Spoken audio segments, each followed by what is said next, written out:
Hi students, मैं सोनिया हूँ विद्या गुरु से। स्टार्ट करने वाले हैं सेंटेंस इम्प्रूवमेंट का एक सेशन। इंग्लिश का कोई भी सेशन देखेंगे, एरर्स देखिए, वोकैबुलरी देखिए, या फिर आपने रीअरेंजमेंट के सेशंस देखे होंगे जिन्हें हम जम्बल्ड अप सेंटेंसेस कहते हैं।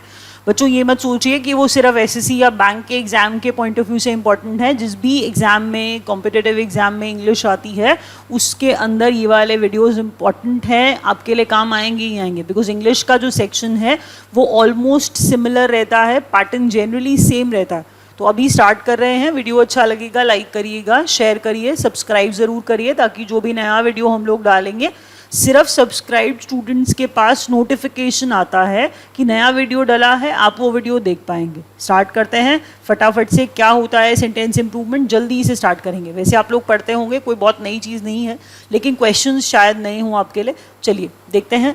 कहता है first question, the court gave cognizance of the criminal's words and set him free। पहली बात, gave cognizance लिखा है, that is why। देखिए इम्प्रूवमेंट में यही होता है, कुछ पार्ट होता है जिसको अंडरलाइन किया जाता है, उस अंडरलाइन पार्ट को आपको रिप्लेस करना होता है from the given options. Gave दिया था, गेव को रिप्लेस करेंगे and the right word should be written here. पहले पढ़ लेते हैं। कोर्ट ने क्रिमिनल के वर्ड्स की तरफ ध्यान दिया, that's what cognizance mean. Cognizance का मतलब होता है कॉन्शियसनेस, अवेयरनेस या फिर नोटिस। याद ये रखिए कि जब नोटिस की बात होती है, कहीं पर वर्ड आता है नोटिस, तो आपको लगता है ध्यान दिया, नोटिस किया, अटेंशन दिया, तो वो सारी बातें जब आप जोड़ने लगते हैं तो आप गेव नोटिस बोल देते हैं। जनरली लोग ऐसा बोलते हैं that I gave notice to his words. वो गेव नोटिस नहीं है, वो बेसिकली टुक नोटिस होता है। अब आपको लगेगा कि मैम नोटिस वर्ड क्यों पढ़ाने लग गई। बच्चों नोटिस वर्ड इसलिए पढ़ा रही हूँ क्योंकि कॉग्निजेंस वर्ड का मतलब जब नोटिस है और नोटिस के साथ टुक आता है, गेव नोटिस नहीं होता है, टुक नोटिस होता है। इसीलिए गेव कॉग्निजेंस भी नहीं होगा, टुक कॉग्निजेंस होगा, बिकॉज ये तो सिमिलर वर्ड्स है ना। नोटिस के साथ टुक आता है तो कॉग्निजेंस के साथ भी क्या आएगा, टुक आएगा। The court took notice, the court took cognizance of the criminals words and set him free. देखिए एग्जाम में ऐसे ही लगे हाथ, मैंने कहा आपको एक बात बता दूं, वर्ड कॉग्निजेंट आया था, वर्ड आया था कॉग्निजेंट, वर्ड आया था, मीनिंग बताना था। ये कॉग्निजेंट एक पर्सन हो जाएगा, सीधी सी बात है। कॉग्निजेंस था, नोटिस था, और जब जैसे ही मैंने वर्ड कॉग्निजेंट बोला तो कॉग्निजेंट का मतलब बच्चों अवेयर होता है। कॉग्निजेंट का मतलब कोई इंसान है जो अवेयर है, कॉग्निजेंस अवेयरनेस है। तो कॉग्निजेंट कौन हो जाएगा, कॉग्निजेंट का मतलब हो जाएगा जो आदमी अवेयर है, a person who is aware, aware, fully informed, having understanding. तो हमने क्या कहा, एडजेक्टिव है कॉग्निजेंट, तो कॉग्निजेंट पर्सन है, इसीलिए मैंने कहा यहाँ पर कॉग्निजेंट का मतलब अवेयर है। बस इतना याद रखिए, कॉग्निजेंट, कॉग्निजेंस नोटिस वाला है, और जब नोटिस होता है तो नोटिस गेव नोटिस नहीं बोलते हैं, टुक नोटिस बोलते हैं। एक्सप्रेशन है, याद करना पड़ेगा। You need to write down these rules somewhere. अगर आप रूल्स लिखेंगे नहीं, भूल जाएंगे। बहुत ज़्यादा आपके पास पहले से ही चीज़ें होती हैं याद करने वाली, आपको इतनी सारी चीज़ें दिमाग में रखना थोड़ा डिफ़िकल्ट होगा। प्लीज़ लिखिए, नोट्स बनाइए, याद रखिए। गेव नोटिस नहीं बोलते हैं, क्या बोलते हैं, टुक नोटिस बोलते हैं। That means our correct answer would be A. चलिए अब आ जाते हैं सेकंड क्वेश्चन के ऊपर। ध्यान से देखिएगा सेकंड क्वेश्चन क्या कह रहा है। कहता है if I had followed your advice I would not regret today. If I had followed your advice, I would not have regret today। अब काफ़ी बच्चे सेंटेंस में एरर निकाल लेते हैं, those who are good at reading। अगर अच्छी reading है तो आपको एरर तो ऐसे ही मिल जाएगा, बट ये जब ग्रामेटिकली इसको पढ़ाया जाता है तो ऐसे पढ़ाया जाता है बच्चों कि अगर इफ़ आया है दैट मीन्स ये एक कंडीशन वाला सेंटेंस है। कंडीशन तीन तरह की होते हैं, उन्हें हम एरर्स में लिया करेंगे। अभी सिर्फ इसी कंडीशन की बात करते हैं, नहीं तो फिर बहुत ज़्यादा हौच पौच हो जाएगा, समझ नहीं आएगा, याद नहीं रख पाएंगे। अभी सिर्फ एक कंडीशन लेंगे। इफ़ से स्टार्ट हुआ है दैट मीन्स ये एक कंडीशन है। अगर कंडीशन है बच्चों, तो कंडीशन में जब फर्स्ट पार्ट है, देखिए कॉमा से पहले वाला पार्ट है, मैंने कहा अगर कंडीशन वाला सेंटेंस, इफ़ वाला सेंटेंस, उसमें हैड प्लस थर्ड फॉर्म आए, तो जो लैटर पार्ट है, जो सेकंड पार्ट है, उसके अंदर would plus have plus third form आनी चाहिए। मैं आपको सेंटेंसेस फ्रेम करके बताती हूँ, चिंता मत करिए, समझ में आ जाएगा। एक बार रुकिए। If I had followed your advice I would not have regretted today. Not तो आएगा ही ना, इस सेंटेंस में नॉट ऑलरेडी है, रूल में नहीं आ रहा, मैंने आपको सिर्फ रूल बताया है, रूल में आप खुद से ऐड करिए। I had followed your advice I would not have regretted today. Answer option C correct है। अब आपको लगेगा इसमें कुछ समझ तो आया नहीं। देखिए ये एक रूल है, आपको इसी रूल को दिमाग में रखना होगा। मीनिंग मैं एक बार बताऊंगी आपको, बट पहले कंसिस्टेंसी ये है, सेंटेंस पढ़ेंगे तभी समझ में आएगा कि मैं जो बात कह रही हूँ वो अप्लाई हो रही है। मैंने कहा if you had worked hard, if you had worked hard, ध्यान से देखिएगा मैं क्या बोल रही हूँ। If you had worked hard you would have passed the exam। अगर वर्क हार्ड किया होता, if you had worked hard, अगर आपने वर्क हार्ड किया था तो क्या हो जाता, आप एग्ज़ाम पास कर लेते। If you had helped me, मेरे सेंटेंसेस के अंदर कंसिस्टेंसी देखने की कोशिश करिए। If you had helped me, आगे मैंने लिखा I would have repaid the loan, I would have repaid the loan. देखिए कंडीशन इफ से स्टार्ट हुई, had plus third form I एक पार्ट में, and the latter part, the second part took would have plus verb की third form. ऊपर वाला देखिए, condition I, had plus third form I, next part में would have plus third form आती है। Condition है, कंडीशंस ऐसी ही हैं बहुत, मैंने आपको कहा 3 तरह की कंडीशंस होती हैं। If you promise, if you work hard, if you work hard you will pass the exam, ऐसी कंडीशंस भी आएंगी, लेकिन अभी हम उनके बारे में बात नहीं कर रहे हैं। मैंने आपको अभी कहा, अभी we are focusing on one condition and that is, अगर सेंटेंस इफ़ से स्टार्ट हुआ और उसका एक part had plus third form ले रहा है तो second part would have plus third form लेगा। याद रखिएगा, आपने मेरी एडवाइस फॉलो की होती तो आज तो आप रेग्रेट नहीं करते। तो हमने क्या कहा, I would not have regretted today. ध्यान से नेक्स्ट क्वेश्चन पे चलते हैं। कंडीशन बस इतना याद रखिएगा जो मैंने आपको बताया है। थर्ड पार्ट देखिए ज़रा, माई brother is teaching in this college for the last 8 years। पहली बात ये देखिए कि यहाँ पर इज़ टीचिंग वाले पार्ट को अंडरलाइन किया है। अब आपको ये जानना है कि देखिए कुछ बच्चे तो ऐसे याद कर लेते हैं, क्लास में ऐसे बोलते हैं मैम सिंस और फॉर आया है, और अगर सिंस और फॉर आया है तो मैम ये प्रेजेंट परफेक्ट कॉन्टीन्यूअस होना चाहिए। बट उस प्रेजेंट परफेक्ट कॉन्टीन्यूअस को जानने के लिए तो उसका रूल तो जानना होगा ही। अगर आप लोगों को पता है तो हम हैप्पी, अगर नहीं पता है तो मेरी बात को ध्यान से देखिए। रूल को कैसे याद करेंगे, कॉन्टीन्यूअस का मतलब आईएनजी होता है, परफेक्ट का मतलब होता है वर्ब की थर्ड फॉर्म, और प्रेजेंट के सिंबल हैं या तो हैज़ या तो हैव। ठीक है, अब ज़रा ये रूल तो पढ़ लिया हमने। इसका मतलब my brother has third form been, be was been, perfect के अंदर be was been, been verb की थर्ड फॉर्म होती है। जैसे गो वेंट गॉन होता है, वैसे ही बीन क्या होती है, वर्ब की थर्ड फॉर्म होती है। तो जो हमारा रूल है प्रेजेंट परफेक्ट कॉन्टीन्यूअस का, उसके अंदर हैज़ हैव आएगा प्रेजेंट की वजह से, परफेक्ट होने की वजह से उसमें बीन आएगा, वर्ब की थर्ड फॉर्म है जो, और साथ में आईएनजी भी आएगा। प्रेजेंट परफेक्ट कॉन्टीन्यूअस के अंदर बच्चों सिंस फॉर का भी इस्तेमाल होता है, जो कि आप ऊपर देख रहे हैं। यहाँ पर फॉर आया है। अब ये क्वेश्चन आपको समझ में तभी आएगा, थोड़ा सा और अटेंटिव होना पड़ेगा। प्रेजेंट परफेक्ट कॉन्टिन्यूअस कहते हैं उन सेंटेंसेस के अंदर लगता है, वो सेंटेंसेस प्रेजेंट परफेक्ट कॉन्टिन्यूअस में होते हैं जिनका एक्शन जो होता है पास्ट में स्टार्ट होता है। अच्छा ये देखिए, ब्रदर ने कॉलेज में पढ़ाना कब स्टार्ट किया था? 8 साल पहले। दैट मीन्स हमारे सेंटेंस में पास्ट है। क्या ब्रदर अभी पढ़ा रहे हैं? हाँ बिल्कुल, इज टीचिंग है, that means he is teaching even right now. तो इस सेंटेंस के अंदर प्रेजेंट भी है।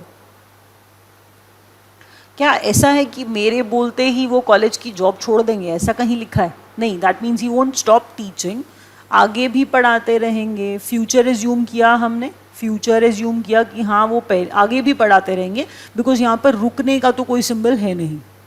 अब कहते हैं प्रेजेंट परफेक्ट कॉन्टिन्यूअस का मतलब होता है वो सेंटेंस बच्चों जिसके अंदर पास्ट, प्रेजेंट और फ्यूचर तीनों ही आ जाते हैं। मेरे ब्रदर 8 साल पहले से अब तक आगे भी पढ़ाते रहेंगे इस कॉलेज के अंदर। इस सेंटेंस का मतलब ये है, इसीलिए इस सेंटेंस के अंदर my brother is teaching in this college for the last 8 years नहीं आएगा, my brother has been teaching in this college for the last 8 years आएगा। आई एम श्योर अभी तो समझ आया ही नहीं होगा, एक बार और ट्राई करते हैं।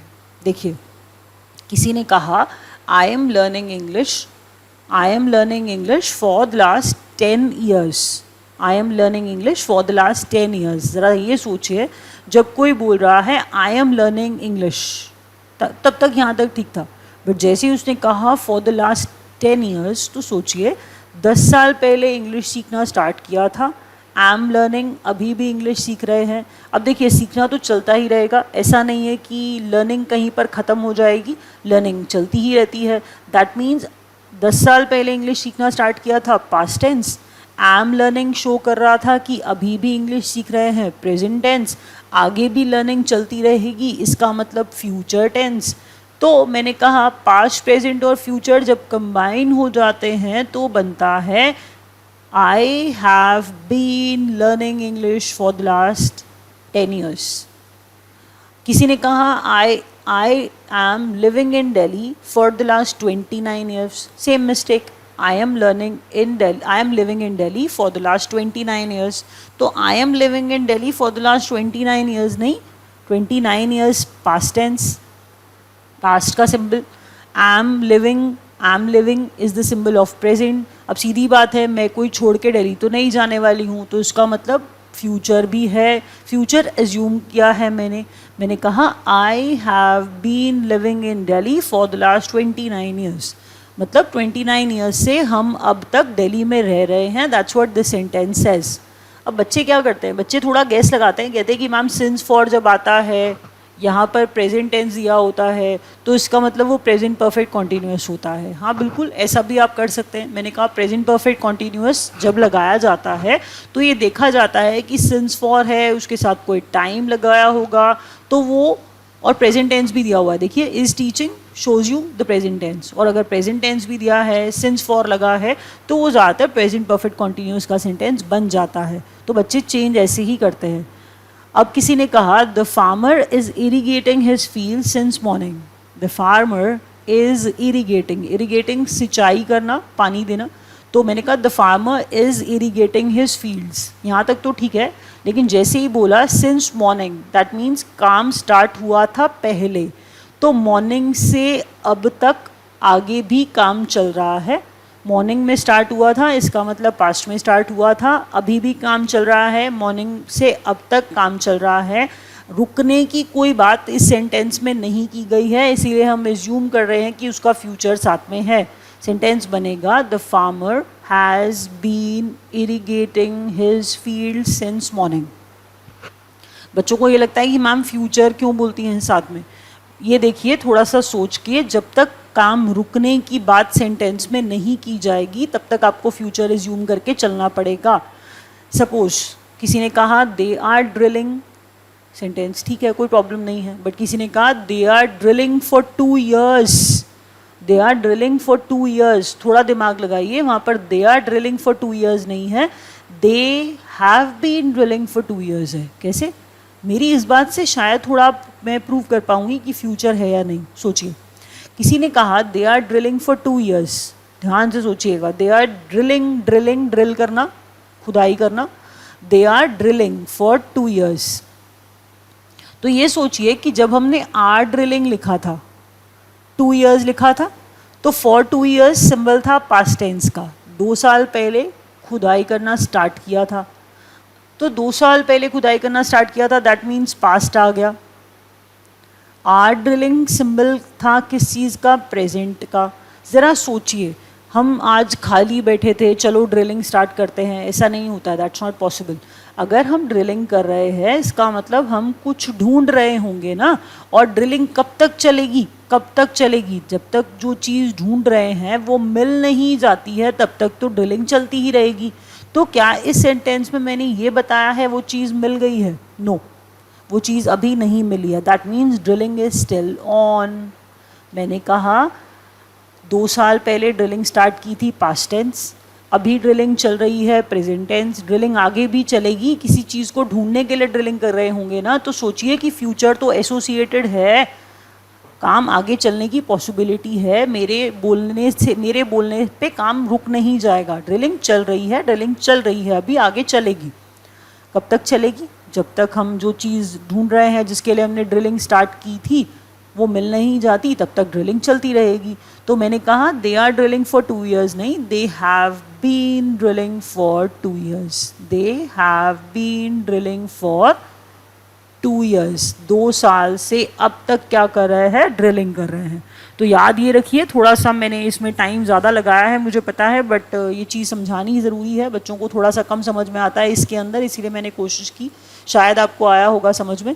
प्रेजेंट परफेक्ट कॉन्टीन्यूअस का मतलब क्या है? प्रेजेंट परफेक्ट कॉन्टीन्यूअस बच्चों, प्रेजेंट हैज़ हैव, ये रूल याद कराने के लिए आपको बताया था। प्रेजेंट हैज़ हैव, परफेक्ट का मतलब वर्ब की 3rd फॉर्म होती है, कॉन्टीन्यूअस का मतलब आईएनजी, कॉन्टीन्यूअस का मतलब जो काम कॉन्टीन्यूएशन में है। Has have plus been plus ING rule में आता है, साथ में सिंस फॉर लगाया जाता है। इस सेंटेंस के अंदर सिंस फॉर तो लगा था, ये सेंटेंस प्रेजेंट टेंस में भी था, सिंस फॉर से पास्ट टेंस का सिंबल मिल गया था, इज से प्रेजेंट का मिल गया था, फ्यूचर की पॉसिबिलिटी साथ लेके चलते हैं, इसीलिए सेंटेंस को कन्वर्ट करके हैज़ बीन टीचिंग कर दिया था। That means the error, the answer would be C. Error क्या था? हैज़ बीन टीचिंग आना चाहिए था। My brother has been teaching in this college for the last 8 years। Next question, in my opinion this boy is very honest and can be depended. Can be depended कैसे? It should be can be depended on या फिर can be depended upon. याद रखिए बच्चों, किसी पे depend होने की बात हो रही है। मेरे ओपिनियन में ये बॉय कैसा है? बहुत ऑनेस्ट है और हम इस पे विश्वास कर सकते हैं। इस सेंटेंस का मीनिंग क्या है? देखिए ना, मीनिंग क्या है, या ये बच्चा कैसा है, ये बॉय कैसा है? ऑनेस्ट है, बहुत ऑनेस्ट है, तो हम लोग इस पे डिपेंड कर सकते हैं। अगर मैं आपको बोलूँ I can depend on you, या फिर मैं बोलूँ I can depend upon you, तो आप पे मैं विश्वास कर सकती हूँ। यहाँ पर भी यही बात की जा रही है, तो कंप्लीट सेंटेंस नहीं है, इनकम्प्लीट सेंटेंस है। कैन बी डिपेंडेड नहीं, कैन बी डिपेंडेड ऑन या कैन बी डिपेंडेड अपॉन। कुछ बच्चे जो थोड़े वीक होते हैं, उनके साथ प्रॉब्लम ये रहती है कि उन बच्चों को ये लगता है बेचारों को कि प्रेपोजिशन पे कोई सेंटेंस कैसे ख़त्म कर सकते हैं हम लोग। चिंता मत करिए, ऐसा कोई रूल नहीं है, ऐसा कहीं लिखा नहीं है कि आप ऑन और अपॉन पे सेंटेंस ख़त्म नहीं कर सकते। तो डरिए मत, सेंटेंस बिल्कुल करेक्ट है, बस can be depended on, can be depended upon आएगा। मेरे ओपिनियन में ये बॉय बहुत ऑनेस्ट है और इस पर डिपेंड किया जा सकता है, इस पर डिपेंड किया जा सकता है, यह विश्वास के लायक है। तो डिपेंडेड ऑन, डिपेंडेड अपॉन आएगा। करेक्ट आंसर क्या है? सी। नेक्स्ट देखिए, this watch is superior and more expensive than your watch. अब मेरी क्लास में ऑलमोस्ट सारे ही बच्चे ऐसे मिलते हैं मुझे जिन्हें अच्छे से पता होता है कि सुपीरियर के साथ टू आता है, कंपैरिजन में सुपीरियर के साथ टू आता है। मैंने भी मान लिया आपकी बात। जब मुझे एरर बताते हैं, अगर मैं यहाँ पर अंडरलाइन ना करूँ, पूरा सेंटेंस एरर में दे दूँ, तो बच्चे मुझे एरर बताते हैं मैम यहाँ पर दैन है ना, दैन को हटा करके आप टू कर दीजिए। मुझे ऐसा बच्चे बताते हैं, कहते हैं कि मैम यहाँ सुपीरियर है तो यहाँ दैन आना चाहिए। पहले तो ऑब्जर्व करिए, ध्यान से देखिए, कंपैरिजन दो तरह से हो रहा है। एक मोर दैन का कंपैरिजन हो रहा है और एक सुपीरियर का कंपैरिजन हो रहा है। अकेला सुपीरियर नहीं आएगा, यहाँ पर सुपीरियर के साथ टू आना ज़रूरी है। मैं अब आपको सेंटेंस को पूरा पढ़ के बताती हूँ। देखिए, एक सेंटेंस है, this watch is superior to, this watch is superior to your watch. सिर्फ इतना सेंटेंस पढ़िए, this watch is superior to your watch. Next sentence है, this watch is more expensive than your watch, this watch is more expensive than your watch। एक तो quality वाला comparison है, superior to, दूसरा महंगी भी ज़्यादा है, more expensive than your watch। तो बच्चों को ये भी चिंता होती है कि मैम एक्सपेंसिव तो पहले से ही महंगा है, ज़्यादा महंगा कैसे हो सकता है? बिल्कुल हो सकता है, कोई चीज़ महंगी है, ये ज़्यादा महंगी है, कोई प्रॉब्लम नहीं है। मोर एक्सपेंसिव में गलती मत ढूंढने लगिएगा कि इसमें एरर है, कुछ नहीं है। मोर का कंपैरिजन दैन से हुआ, हाँ मोर दैन मतलब लगा के कंपेयर करते हैं, बिल्कुल करते हैं, लेकिन सुपीरियर को जब लगाते हैं तो उसके साथ टू आता है। सेंटेंस पढ़ने में ऑड लगता है, इसीलिए बच्चे पहले ही बोल देते हैं कि मैम ये तो बड़ा अजीब सा लग रहा है, लेकिन सेंटेंस करेक्ट है, याद रखिए, एग्जाम में आए हुए क्वेश्चन हैं ये। आंसर बनेगा this watch is superior to and more expensive than your watch. कि मोर का दैन आया था तो सुपीरियर का टू क्यों नहीं लगाया? लगा दिया, सेंटेंस करेक्ट हो गया। याद रखिए, जब सुपीरियर को कंपेयर करते हैं तो सुपीरियर दैन नहीं होता, कंपैरिजन के टाइम सुपीरियर दैन नहीं होता, सुपीरियर टू होता है, सुपीरियर टू होता है, सुपीरियर टू, इन्फीरियर टू। तो ये याद रखने वाली चीज़ें हैं, एल्डर टू, बिल्कुल वैसा ही। तो this watch is superior to and more expensive than your watch. Next question, winter has set out and the days are getting progressively shorter. Winter आ गया है और डेज कैसे होते जा रहे हैं? शॉर्टर होते जा रहे हैं। विंटर आता है तो दिन कैसे होते जाते हैं बच्चों? छोटे होते जाते हैं ना, तो विंटर के आने पे छोटे होते जाते हैं। सेट आउट नहीं है, वो सेट इन है। नया स्टार्ट हुआ कुछ तो वो सेट इन है, कुछ नया स्टार्ट हुआ तो वो सेट इन है। इसका मतलब हमारा आंसर क्या है? Winter has set in, winter has set in and the days are getting progressively shorter. याद रखिए, नया स्टार्ट किया कुछ तो सेट इन था, सीजन स्टार्ट हुआ है नया तो उसे सेट आउट नहीं बोलेंगे, उसे सेट इन बोलेंगे। तो winter has set in and the days are getting progressively shorter. Set in, कुछ नया स्टार्ट करना। नेक्स्ट देखिए, let he and I work together on the upcoming UN funded project. क्या याद रखना है? पढ़ने में वैसे और लग रहा होगा, हम श्योर आपने एरर अभी तक निकाल लिया होगा, लेकिन ध्यान ये रखिए कि हम ये पढ़ाते हैं बच्चों को क्लास में कि बच्चों लेट के बाद ऑब्जेक्टिव केस आता है, ऑब्जेक्टिव केस आता है। इसका मतलब क्या है? अगर देखें तो हिम का ऑब्जेक्ट हिम, ही का ऑब्जेक्ट हिम होगा, आई का ऑब्जेक्ट मी होगा, वी का ऑब्जेक्ट अस होगा, objective form I am trying to say that, she का ऑब्जेक्टिव फॉर्म हर होगा। वैसे ही इन सारी बातों को याद रखिए कि जब यहाँ पर लेट आया है तो यहाँ पर ही नहीं आएगा, क्योंकि रूल क्या होता है, ग्रामेटिकल रूल ये होता है कि लेट के बाद ऑब्जेक्टिव केस लगाया जाता है, लेट के बाद ऑब्जेक्टिव केस लगाया जाता है। अब बच्चे तो बहुत अच्छे अच्छे एरर निकालते हैं, कई बार बोलते हैं ma'am late him and I, ma'am ये अच्छा लग रहा है, ऐसा नहीं होता है। लेट के बाद अगर ऑब्जेक्ट लगाना है बच्चों तो पूरा ऑब्जेक्ट आएगा, ऐसे नहीं कि अच्छा लग रहा है तो आधा ऑब्जेक्ट कर दिया और आधा सब्जेक्ट कर दिया, जैसे ऑप्शन बी में दिया, देख लीजिए। आप जैसा सोचेंगे ऐसा आंसर दिया हुआ होगा ऑलरेडी, बट आपने मार्क नहीं करना है। ये देखिए, ही एंड मी भी दिया हुआ है, नहीं ऐसा नहीं करना है। लेट के बाद अगर ऑब्जेक्टिव केस आएगा तो पूरा ऑब्जेक्ट होगा, आधा आधा नहीं होता है। लेट के बाद let him and me work together on the upcoming UN funded project. So the answer is going to be C. Rule क्या बनाया है? लेट के बाद ऑब्जेक्टिव केस लगाते हैं। Next question, the teacher has instructed all of us to finish the work by tomorrow, isn't it? Tag question, जिसे question tag कहते हैं, आप बनाते कैसे हैं? यहाँ पर हैज़ आया है, हेल्पिंग वर्ब क्या है बच्चों? हैज़ आया है। आपने याद रखना है, जब हम क्वेश्चन टैग क्वेश्चन बनाते हैं तो हम लोग सबसे पहले यहाँ पर हेल्पिंग वर्ब को उठा के रख लेते हैं। देखिए, जो भी सब्जेक्ट दिया है, यहाँ पर सबके लिए शी इस्तेमाल किया, तो टीचर को ये शी कह रहा है। हमारा टैग क्वेश्चन बनेगा ऐसे, देखते जाएगा मैं क्या लिख रही हूँ। टैग क्वेश्चन बनाना बहुत आसान है। हेल्पिंग वर्ब उठाया, मैंने लगा दिया, सब्जेक्ट जो था यहाँ पर लगा दिया शी। लेकिन यहाँ पर अभी प्रॉब्लम क्या है, ये सेंटेंस बच्चों पॉजिटिव है, इसके अंदर कहीं भी नॉट का इस्तेमाल देखिए नहीं हुआ। अगर सेंटेंस में नॉट नहीं आया है तो क्वेश्चन के अंदर नॉट लगाना पड़ेगा। दैट मीन्स जब हम क्वेश्चन टैग बनाएंगे तो दोनों में से एक नेगेटिव रहता है। अगर यहाँ पर हैज़ नॉट होता तो यहाँ पर हैज़ शी हो जाता। अगर यहाँ पर हैज़ नॉट होता तो यहाँ पर हैज़ शी हो जाता। यहाँ पर हैज़न्ट शी इसलिए आया है, नॉट इसलिए लगा है क्योंकि यहाँ पर नॉट नहीं है। पॉजिटिव सेंटेंस का टैग नेगेटिव बनता है। ये नेगेटिव यहाँ पर ठीक बनाया था, लेकिन ये इज़ गलत था क्योंकि हेल्पिंग वर्ब हैज़ है तो यहाँ हैज़ आना चाहिए था। टीचर को इट नहीं कह सकते हैं, टीचर को ही या शी लिखना पड़ेगा। ऑप्शंस में शी लिखा था इसलिए मैंने शी लिख दिया। चलिए कोई बात नहीं, मुझे पता है अभी थोड़ा सा आपको प्रॉब्लम होगा, मैंने थोड़ा तेज़ बोल दिया है। किसी ने कहा ही was weary of his failures. पूरा नहीं लिख रही हूँ, शॉर्ट में समझा रही हूँ, सुनिए। ऐसा सेंटेंस आ रहा है, he was weary of his failures. Weary मतलब tired, he was tired of his failures. सिर्फ इतना पढ़िए कि यहाँ पर हेल्पिंग वर्ब वॉज है तो यहाँ पर बच्चों वॉज आएगा ना। हेल्पिंग वर्ब वॉज है तो क्वेश्चन किससे बनेगा, टैग किससे बनेगा, वॉज से बनेगा। सब्जेक्ट क्या है, ही, लगा दिया, बिल्कुल लगा दिया।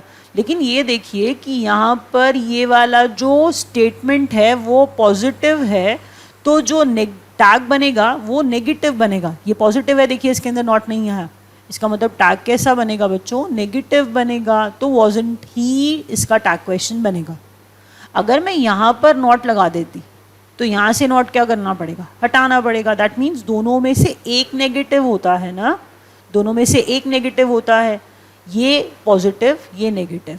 अगर ये नेगेटिव होता तो ये पॉजिटिव होता। बस इतना याद रखिए, जो हेल्पिंग वर्ब दिया है टैग के लिए, हेल्पिंग वर्ब सेंटेंस का उठा करके ही टैग बनेगा। यहाँ पर हैज़ आया है तो हैज़ वाला ऑप्शन ढूंढिए, या तो ए होगा या फिर सी होगा। लेकिन ए में नेगेटिव नहीं है, दोनों पॉजिटिव नहीं होते हैं। ये देखिए पॉजिटिव सेंटेंस है, यहाँ पर पॉजिटिव टैग नहीं बन सकता, नेगेटिव टैग बनेगा। इसीलिए आंसर क्या है हमारा, सी। ये देखिए बनाया था मैंने। तो आपने याद रखना है क्वेश्चन टैग के अंदर मैंने बताया जब भी आप पढ़ेंगे तो टैग कैसे बनाएंगे। टैग ऐसे बनेगा टैग क्वेश्चन की हेल्पिंग वर्ब पकड़िए, पॉजिटिव हेल्पिंग वर्ब का टैग क्वेश्चन नेगेटिव बनेगा। नेक्स्ट देखिए बच्चों, the manager asked the intruder जिसने बिना परमिशन के इंट्रूड कर दिया, इंटरप्ट कर दिया, इंटरफेयर कर दिया। The manager asked the intruder who was he and why was he occupying his chair. The manager asked the intruder who was he and why was he occupying his chair. दिमाग लगाइए, ऐसा question आपने पढ़ा है पहले, और मुझे जहाँ तक लग रहा है मैं भी एक ऐसा क्वेश्चन आपसे पहले डिस्कस कर चुकी हूँ। यहाँ पर बच्चों अगर मैं यहाँ लगाऊँ हु के बाद हेल्पिंग वर्ब आएगा, अगर हु के इमीडिएट बाद हेल्पिंग वर्ब आएगा, इसका मतलब तो हम, ये क्वेश्चन है, ये क्वेश्चन मार्क आना चाहिए था यहाँ पर, बट ये क्वेश्चन तो नहीं है। अगर ये क्वेश्चन नहीं है, फुल स्टॉप लगा है, अगर फुल स्टॉप वाली स्टेटमेंट है तो ये हेल्पिंग वर्ब हु के इमीडिएट बाद नहीं आ सकता है, वॉज को आपको ही के बाद लगाना पड़ेगा। आई एम श्योर अभी आपको बात नहीं समझ में आएगी। अगर कोई बच्चा पहली बार दिख रहा है तो वो रिलेट नहीं कर पाएगा, मैं भी आपको बताती हूँ, बिल्कुल चिंता मत करिए। देखिए किसी ने आपसे पूछा बच्चों who is your friend. Consistency देखिए कि क्वेश्चंस किस तरह के होते हैं। What is your name. अब मैं इनके एंड पे क्वेश्चन मार्क क्यों लगा रही हूँ, क्वेश्चन मार्क मैंने इसीलिए लगाया क्योंकि ये क्वेश्चंस हैं। WH फैमिली के इमीडिएट बाद हेल्पिंग वर्ब आती है तो वो क्वेश्चन बन जाता है ना। ये देखिए WH फैमिली के इमीडिएट बाद जब हेल्पिंग वर्ब आई तो ये भी क्वेश्चन ही हुआ, लेकिन ये क्वेश्चन तो नहीं है, ये सेंटेंस इनडायरेक्ट स्पीच में दिया हुआ है। WH फैमिली स्टार्टिंग में नहीं आ रही है, सेंटेंस के बीच में आ रही है, तो ये इंटेरोगेटिव प्रोनाउन का काम नहीं कर रही है, ये क्वेश्चन का काम नहीं कर रही है, ये क्वेश्चन का काम नहीं कर रही है। डायरेक्ट स्पीच में क्वेश्चन हो सकता है WH फैमिली से, लेकिन इनडायरेक्ट स्पीच में अगर आपको डायरेक्ट और इनडायरेक्ट भी नहीं आता है तो स्कूल वाली डेज याद करिए, सेट टू को टोल्ड में चेंज करते थे, सेट टू को टोल्ड में चेंज करते थे, 8th क्लास में आपको स्कूल में पढ़ाया जाता होगा। सेट टू को आस्क्ड में चेंज करते थे जब वो क्वेश्चन वाला सेंटेंस होता था। तो समझिए क्वेश्चन वाला सेंटेंस था डायरेक्ट स्पीच के अंदर, सेट टू दिया था और क्वेश्चन मार्क था।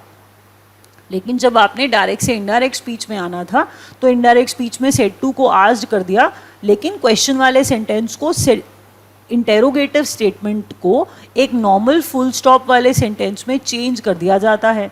फुल स्टॉप वाले सेंटेंस में इसको कन्वर्ट करने के लिए WH फैमिली के पास से हेल्पिंग वर्ब हटा करके WH फैमिली से दूर ले जाइए।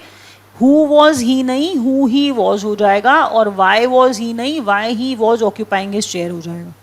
आंसर क्या आया? आंसर आया है हमारा ए ऑप्शन, जिसमें वॉज जो था, देखिए ये वाला वॉज जब हु के पास था तो ये क्वेश्चन था, ये वाला वॉज जब वाई के पास था तो ये क्वेश्चन था। लेकिन मैंने आपको क्या कहा, डायरेक्ट स्पीच से इनडायरेक्ट स्पीच में आते हुए क्वेश्चन नहीं रखते हैं, उसे स्टेटमेंट में, सेंटेंस में, फुल स्टॉप वाले सेंटेंस में चेंज करना पड़ता है। तो फुल स्टॉप वाले सेंटेंस में चेंज करने के लिए हेल्पिंग वर्ब WH फैमिली से दूर कर दीजिए, क्योंकि जब वो पास में होगी तो वो क्वेश्चन रहेगी। दैट वॉज द एरर, यही इम्प्रूवमेंट है। आपको एरर कैसे निकालना था, हु के इमीडिएट बाद वॉज लगा था, उसे उठा के ही के बाद ले जाइए। नेक्स्ट क्वेश्चन देखिए 10th वाला। The woman whom I met at the conference asked me if I am ready to help her. The woman whom I met at the conference asked me if I am ready to help her. अब देखिए, the woman whom I met at the conference asked me if I am ready to help her. अब जब ये sentence हमने पढ़ लिया है अच्छे से, तो एक चीज़ और ऑब्जर्व करिए ना। ऑब्जर्व ये करिए बच्चों कि जब हम यहाँ पर मेट देख रहे हैं, दैट मीन्स हमें ये बात पता है कि ये सेंटेंस पास्ट टेंस में चल रहा है। जो वुमन, जो लेडी जिसे हम मिले थे, आई मेट, कहाँ पर? कॉन्फ्रेंस में। उसने आज मी, उसने मेरे से क्या पूछा? उसने मुझसे पूछा क्या मैं रेडी हूँ किस चीज़ के लिए? उसकी हेल्प करने के लिए। अब ये तो सोचिए कि ये सेंटेंस जब पास्ट टेंस में है, दैट मीन्स तो ये कंसिस्टेंसी वाली बात है। पास्ट टेंस है तो यहाँ पर भी क्या लगाना पड़ेगा? पास्ट टेंस ही लगाना पड़ेगा। और यहाँ पर क्या लगाया है हमने? एम, तो ये तो गड़बड़ है। उसने मेरे से पूछा कि क्या मैं उसकी मदद करूँगी, क्या मैं उसकी मदद करूँगी, तो मैं रेडी हूँ अगर मैं उसकी मदद करूँगी या नहीं, वो वैसा वाला थिंकिंग है। लेकिन ये देखिए ना कंसिस्टेंसी कैसी है। जब पास्ट टेंस की बात हो रही है तो the complete sentence should be written in past. Context ही वही है, मुझसे मिली थी कॉन्फ्रेंस में, मुझसे पूछा था, आस्क्ड मी, दैट मीन्स आपको दो तो साइन मिल गए यहाँ पर कि ये पास्ट टेंस है। तो ये पास्ट सेंटेंस में था, पास्ट इंडेफिनिट लग रहा है, और आगे भी उसको आप कैसे रखेंगे? पास्ट इंडेफिनिट में ही रखेंगे। Past indefinite that means simple past और सिंपल पास्ट। पूरी की पूरी हैपनिंग पास्ट में हुई है। देखिए, मैं सिंपल पास्ट और पास्ट इंडेफिनिट जैसे वर्ड्स भी नहीं इस्तेमाल करना चाहती कि जिसको बच्चे को बेसिक भाषा में समझाना चाहती हूँ, आपको बिल्कुल बेसिक में ही ट्राई कर रही हूँ कि अगर the woman whom I met, woman जिसे हम मिले थे, जिसको हम मिले थे, कॉन्फ्रेंस में मिले थे, उसने क्या पूछा था कि हम उसकी मदद करेंगे या नहीं। That means everything happened in the past. If everything happened in the past then met आया, आस्क्ड आया, तो यहाँ पर भी एम नहीं आएगा, क्या आएगा? वॉज आएगा। बात खत्म। आंसर आया बी। रिवीजन के बिना नहीं चलेगा। प्लीज़ मुझे 2-3 मिनट और दे दीजिए, मैं जल्दी से रिवीजन के बिना नहीं छोड़ सकती हूँ। आगे आप देखिए, क्योंकि मेरे हिसाब से रिवीजन बहुत इंपॉर्टेंट है। देखिए, पहले पढ़ा था बच्चों, पहला पॉइंट क्या पढ़ा था? टुक नोटिस होता है, इसीलिए टुक कॉग्निजेंस होगा, क्योंकि ये सिमिलर वर्ड्स हैं। नोटिस के पहले टुक आता है तो कॉग्निजेंस के पहले भी टुक आएगा। ध्यान दिया, अटेंशन दिया, लेकिन देना का मतलब गेव हर जगह नहीं होता है। टुक नोटिस एक्सप्रेशन है, ऐसे ही बोला जाता है, आपको याद रखना होगा। अगर आप न्यूज़पेपर पढ़ते हैं तो उसमें आपने देखा होगा टुक notice, took cognizance.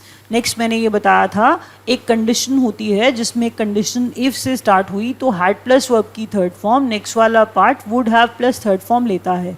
Would have plus third form लेता है। रूल है condition had plus third form, आगे would have plus third form आएगा। नेक्स्ट सेंटेंस आपको बताया था, it has been raining since yesterday, that means कल से अब तक बारिश हो रही है और मेरे बोलते ही बारिश नहीं रुक जाएगी, आगे भी बारिश होएगी, तो इसलिए मैंने बोला फ्यूचर है connected, it has been raining since yesterday बोलेंगे। तो my brother has been teaching in this college for the last 8 years। मैंने आपको कहा नहीं समझ आएगा तो बिल्कुल शॉर्ट तरीका ऐसा ही होता है कि सिंस फॉर पढ़िए, प्रेजेंट टेंस देखिए, प्रेजेंट और आईएनजी देखिए, तो इसका मतलब ये सिंस फॉर टाइम और प्रेजेंट टेंस देख करके, प्रेजेंट कॉन्टिन्यूअस देख करके उसे प्रेजेंट परफेक्ट कॉन्टिन्यूअस बना दीजिए। ये भी तरीका है, बच्चे ऐसा भी करते हैं। कह रहा था कैन बी डिपेंडेड ऑन या कैन बी डिपेंडेड अपॉन होता है जब किसी पे विश्वास किए जाने की बात हो रही होती है। नेक्स्ट था बच्चों, जब नेक्स्ट पढ़ा हमने क्वेश्चन था कि सुपीरियर के साथ टू लगाते हैं, वो यहाँ पर टू मिसिंग था, इसीलिए हमारा करेक्ट सेंटेंस बना था this watch is superior to and more expensive than your watch. Superior के साथ टू लगाते हैं, रूल याद रखिएगा। नेक्स्ट क्वेश्चन कह रहा है विंटर हैज़ सेट इन, नया स्टार्ट हो रहा है तो सेट इन आता है, सेट आउट नहीं आता है। लेट के बाद ऑब्जेक्टिव केस लगाते हैं तो लेट के बाद हिम एंड मी आया, हिम एंड आई नहीं आएगा। अगर ऑब्जेक्टिव किया है तो पूरा ही ऑब्जेक्ट लगाएंगे। लेट के बाद क्या आएगा, पूरा object. Let him and me. The teacher has instructed all of us to finish the work by tomorrow. आपको बताया था क्वेश्चन टैग बना रहे थे आप, हेल्पिंग वर्ब देखिए हैज़ आया है तो हैज़ से ही टैग क्वेश्चन बनेगा। हैज़ उठाइए, हैज़ यहाँ ले जाइए, सब्जेक्ट शी था लगा दिया। पहले वाले सेंटेंस में नॉट नहीं आया था तो बाद वाले में नॉट लगाया है, that means one of them. इनमें से एक नेगेटिव होता ही होता है, एक पॉजिटिव होता है, एक नेगेटिव होता है। दोनों पॉजिटिव या दोनों नेगेटिव नहीं हो सकते हैं। इसमें देखिए क्वेश्चन नहीं है, ये तो सेंटेंस है फुल स्टॉप वाला, फुल स्टॉप वाली स्टेटमेंट है, इसीलिए वॉज हु के पास नहीं आएगा, वॉज हु से दूर आएगा। वाई के पास वॉज नहीं आएगा, वॉज वाई से दूर आएगा, ही के पास आएगा। करेक्ट सेंटेंस क्या था, who he was and why he was. Last question था कि the woman whom I met, consistency, met था, आस्क्ड था, इसीलिए नेक्स्ट पार्ट में बच्चों हमने I was ready to help her लगाया है, क्योंकि पूरा सेंटेंस पास्ट में चल रहा था। रैप अप कर रहे हैं। Thank you so much.